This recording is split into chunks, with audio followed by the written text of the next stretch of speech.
Indonesia memang ditakdirkan sebagai global player dan ini semua tergantung dari siapa yang mengelola negaranya. Kita semua sepakat bahwa Indonesia ada emas. Budaya logam Nusantara salah satu yang terbaik di dunia. Kesuksesan Majapahit menyatukan Nusantara dengan tanpa tumpah darah adalah menggunakan perjanjian logam. Emasnya Majapahit. Terbukti hingga saat ini ada emas di setiap kerajaan dan kasultanan di Nusantara. Kemudian syarikat dagang yang menyebarkan Islam di Nusantara, terutama tanah Jawa, menggunakan kekuatan emasnya Wali Songo. Hal inilah yang menjadikan Nusantara memeluk Islam tanpa merubah budaya karena masuknya lembut. Asli budaya Nusantara dan kita semua harus berterima kasih kepada Wali Songo dan caranya mereka. Kembali ke emas, Pak Karno tahu sekali cadangan emas Nusantara ini dan di tahun 1955 sebagai dasar undangan 50 negara hadir di Indonesia dalam konferensi Asia Afrika karena Indonesia memiliki tangan di atas kekuatan emas tersebut. Cina, India, Pakistan, Mesir, Korea Utara, Kuba, semua tokoh revolusioner semua mengharap dukungan Indonesia. Bayangkan ada Nehru, Gamal Abdul Nasser, Zulfikar Ali Bhutto, Mao Zedong, dan legendaris dunia lainnya hadir di Bandung. Kota kecil di negara yang baru 10 tahun merdeka. Karena apa? Itulah obor ala Indonesia. Itulah IMF ala Indonesia. Presiden Soekarno tahu kekuatan sumber daya alam nasional. Kalau dijadikan jaminan untuk printing money,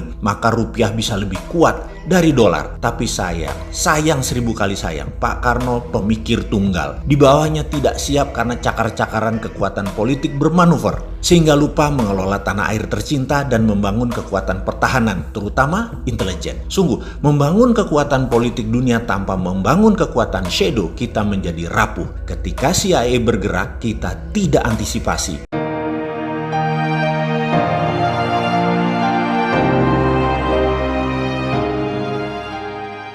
Saya teringat pelajaran dulu sewaktu di kampus di negeri seberang. Di hari pertama pelajaran sejarah Amerika 101, sang dosen bercerita, J.P. Kuhn adalah pemimpin ekspedisi pelayaran bisnis pertama yang menggunakan saham sebagai pembiayaan ekspedisi timur jauh untuk mendapatkan biji pala atau nutmeg. Sehingga bertemu atau bertempur di pulau kecil yang dikuasai Inggris yang bernama Pulau Run di wilayah Ternate Tidore. Sehingga akhirnya terjadi tukar guling atau dalam bahasa bisnis yang terkenal adalah namanya swap share. Inilah deal pertama pertukaran wilayah Pulau Run milik Inggris ditukar dengan New Amsterdam di Amerika.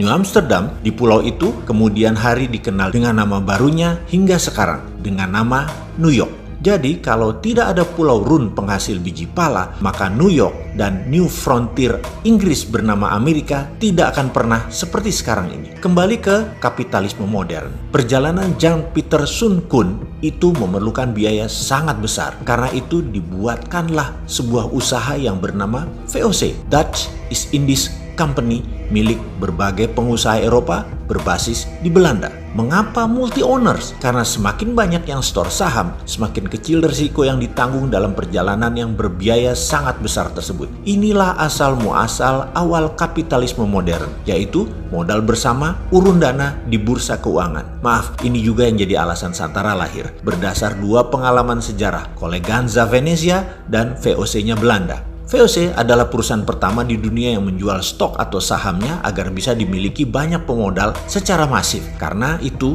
mereka terdiri dari pemilik 17 pemegang saham besar. Beda dengan Koleganza, pemegangnya orang kecil. Oke, nanti kita jelaskan lengkap di chapter khusus untuk Koleganza Venezia ini. VOC juga perusahaan pertama di dunia yang sahamnya dimiliki oleh multi-international owners, ditambah dengan 21 tahun pemberian hak kelola spice, rempah, menjadikan VOC adalah perusahaan mega korporasi pertama di dunia. Hak yang utamanya adalah mengeksploitasi rempah Nusantara. VOC menjadi model pertama di dunia atas mega korporasi yang merubah dunia bisnis, dunia finansial, dunia saham, bursa efek, dunia sosiopolitik ekonomi, military political diplomasi, maritime exploration, dan penjajahan ekonomi oleh perusahaan global. Sengaja saya menuliskan panjang sejarah VOC ini agar bisa mengingatkan dari sejak awal Indonesia ini berdiri. Negara kepulauan terbesar di dunia ini adalah ditakdirkan sebagai global player. Banyak peristiwa peristiwa besar yang membuat dunia seperti sekarang ini dilahirkan dan besar karena Indonesia. Juga mengingatkan bahwa Indonesia itu dijajah oleh VOC loh ya, dieksploitir secara ekonomi sumber daya alamnya. Kekuatan militer Hindia Belanda di setiap wilayah VOC yang membayar overheadnya bukan pemerintah kerajaan Belanda, tetapi swasta, yaitu VOC itu sendiri. Korporasi membayar power itu biasa, lalu yang dibayar tadi juga tahu diri, yaitu agar langgeng VOC di negara jajahan sumber daya alam dan manusianya sampai habis, maka wilayah itu dilindungi dengan ketat oleh tentara.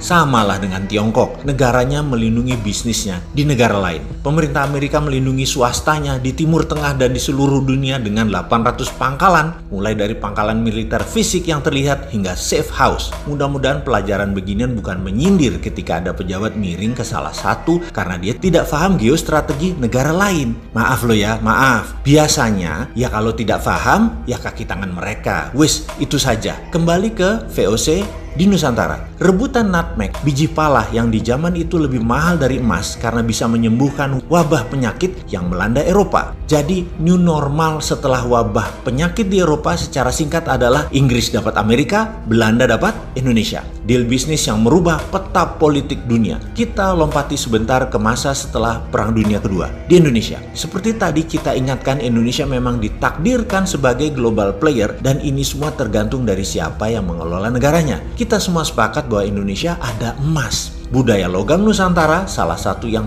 terbaik di dunia. Kesuksesan Majapahit menyatukan Nusantara dengan tanpa tumpah darah adalah menggunakan perjanjian logam. Emasnya Majapahit. Terbukti hingga saat ini ada emas di setiap kerajaan dan kasultanan di Nusantara. Kemudian syarikat dagang yang menyebarkan Islam di Nusantara, terutama tanah Jawa, menggunakan kekuatan emasnya Wali Songo. Hal inilah yang menjadikan Nusantara memeluk Islam tanpa merubah budaya karena masuknya lembut. Asli budaya Nusantara dan kita semua harus berterima kasih kepada Wali Songo dan caranya mereka. Kembali ke emas, Pak Karno tahu sekali cadangan emas Nusantara ini dan di tahun 1955 sebagai dasar undangan 50 negara hadir di Indonesia dalam konferensi Asia Afrika karena Indonesia memiliki tangan di atas kekuatan emas tersebut. Cina, India, Pakistan, Mesir, Korea Utara, Kuba, semua tokoh revolusioner semua mengharap dukungan Indonesia. Bayangkan ada Nehru, Gamal Abdul Nasser, Zulfikar Ali Bhutto, Mao Zedong, dan legendaris dunia lainnya hadir di Bandung.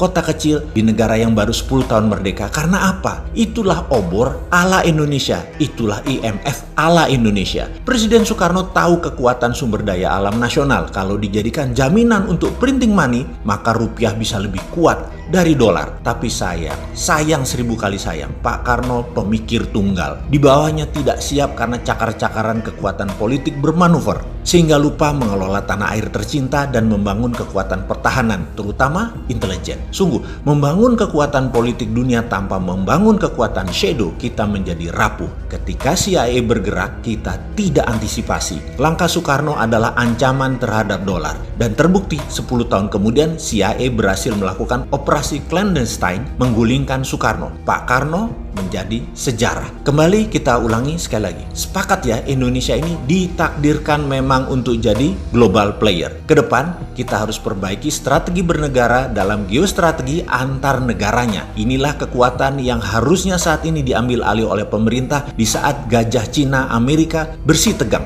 Sekarang dunia bergeser lagi peta politik dunia dengan adanya Thucydides trap antara Cina dan Amerika. Bener deh, kita tidak boleh terjebak obor Cina dan strategi keuangan ala IMF-nya Amerika. Kita harus bermain cantik di antara dua kekuatan. Sekedar mengingat, jangan miring ke Amerika, jangan miring ke Cina. Gunakan hati ke depannya di dalam berbangsa dan bernegara. Sungguh, gunakan lebih dari satu hati di dalam mengelola negara. Hati-hati.